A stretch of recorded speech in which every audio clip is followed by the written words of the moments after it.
Tu imali, ne znam, system console write line, bingo. Ending. U kojim slučajevima će se ispisati, znači za koje vrijednosti B će se ispisati na konzolu bingo?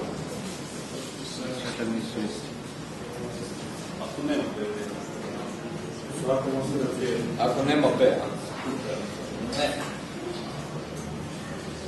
Ajmo se sjetiti ono što smo rekli prošli put, što sam naglasio da morate isto malo pokušati zapamtiti. Ako slučajno nemamo, znači ovo pretpostavimo da imamo jednostavniji oblik, da piše samo if B. Kad će se sad ispisati bingo? Što smo rekli, kako to si moramo zamisliti?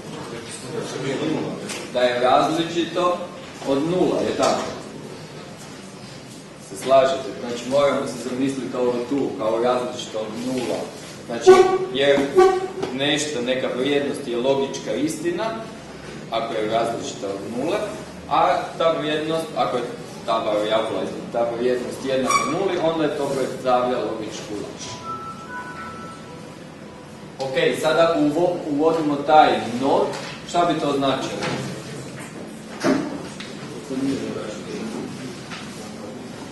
Kad će se ispisati bingo?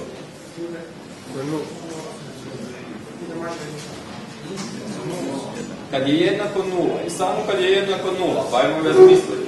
Znači, ovo je logička istina ako je različito od nula, znači ako je minus 5, minus 10, znači sve osim nula. I ako to negiramo s ovim, znači, ovim operatorom, not, ako uspijemo iznegirati tu logičku istinu ili laž, okrenemo to, onda znači to će biti istina samo kad je B jednako. Pa onda će se bingo bi se ispisalo kad je B jednako nuli i nikad više. Tako da kad bi tu ispisali not B, dobili bi u principu nešto. Dobili bi nešto čudno u principu, znači jer onda bi nekako se pitali da li ova vrijednost je jednaka laž ili istina u ovisnosti o tome da li je B jednak ili je različit od nula, onda totalno upitno što bi dobili kao rezultat.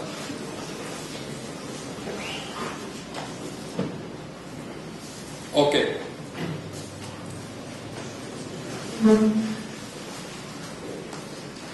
Ajmo rezimirati ono što moramo popamtiti. Ključna riječ select case, nakon toga pišemo test izraz. To nije logički onako izraz kao što smo naučili u if-u, znači tu nema ono veće, jednako i tako dalje, ne znam nešto, mislim može biti, ali onda se moramo pitati da li su to logičke vrijednosti true ili false. Znači može biti neki test izraz koji ćemo testirati njegovu vrijednost i popisati njegove slučajeve. Ako su slučajevi fiksni, znači ako imaju točno određenu vrijednost konstantu, onda pišemo case konstanta i tamo popišemo vrijednost. Znači prije primjer kad smo imali case 0, case 1. Ako imamo potrebu za relaciju prema nečem drugom, onda koristimo još ovaj dodatak is i onda relaciju prema nečem drugom, znači veće od b. U ovom primjeru ili is manje od b kao u ovom. Imamo još taj poseban slučaj case else koji uvijek pišemo na dnu, uvijek pišemo na kraju. Znači u protivnom, ako nije zadovoljen nijedan od gore navedenih slučajeva, onda će se izvršiti ovaj zadnji case else slučaj. Ok, ako korisnik, pokrenemo naš programčić i korisnik nas pita, mi mu pišemo 100 i napišemo 101, dobit ćemo jasno B je veći. Čisto iz tog razloga testiramo A, to je ta stotka, vrijednost 100. Testiramo da li ta vrijednost 100 je u relaciji prema B, znači manja od B.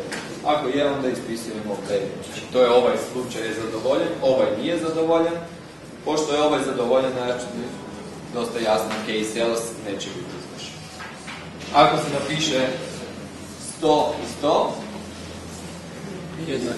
Jasno, ni ovaj slučaj nije zadovoljen, onda će se izvršiti ovaj slučaj u protivnom, kad nije ni jedan od gore navedenih. Ok, ajmo sad opet pogledati onaj dijagram. pismo koje je negdje ošao.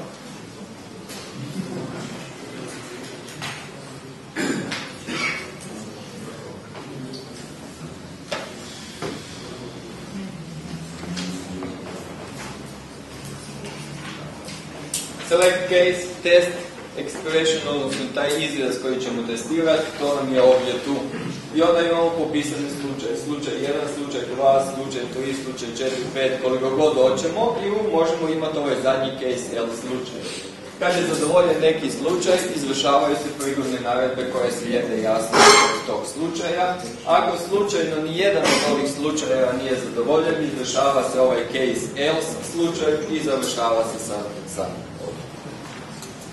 ono što možemo navoditi više ovih slučajeva jedan iza drugog, pa možemo tu napisati zarez, a ne znam, recimo is, jednako 0, zarez is, veće od b puta 2 i tako dalje. Možemo, ako nam je to interesantno. Čisto samo da znate, nije to toliko važno.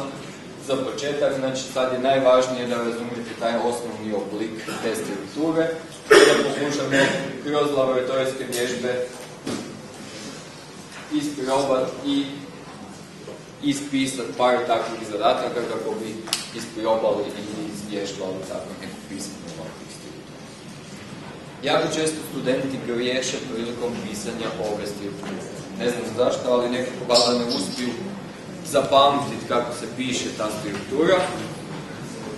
I jako često je nekako ispremiješaju, recimo to tako, sa if, then else if strukturom. Pa nekako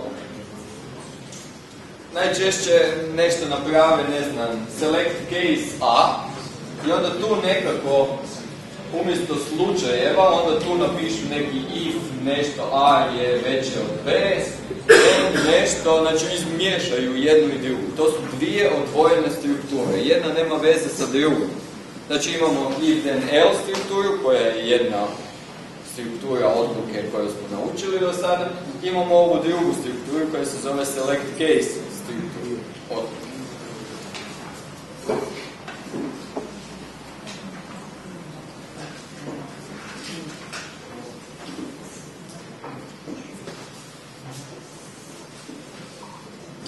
Ok, što bi se dogodilo kad bi ovdje napisali ovako nešto?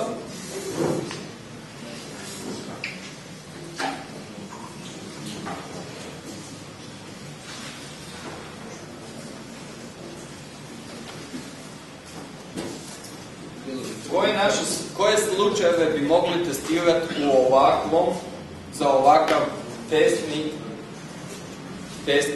izraz? Koje slučaje mogu biti? True ili false, to morate imati na umu. Znači ako ovdje u ovom izrazu odmah poredamo nešto, dobit ćemo ili istinu ili laž. I onda možemo imati samo slučaj kad imamo case true i slučaj kad imamo case false. Ono što testiramo je da li A veće od B, da li je to istina ili laž. Ako je istina, to je taj slučaj, ako je laž, to je taj slučaj. Pa ovdje ispišemo jasno naredbe koje želimo ispisati, odnosno izvršiti u tom slučaju.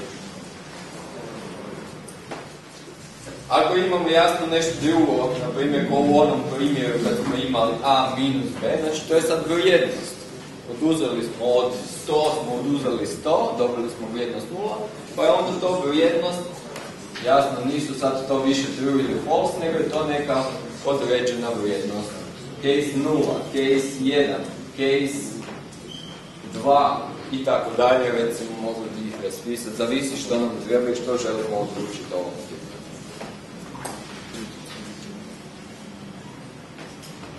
Ok, ima li pitanja oko ove select case strukture?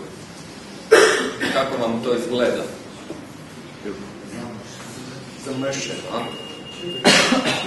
Nije toliko komplicirano stvarno, vjerujte mi, onako treba samo isprobati. Mislim da je ona osnovna stvar je samostalno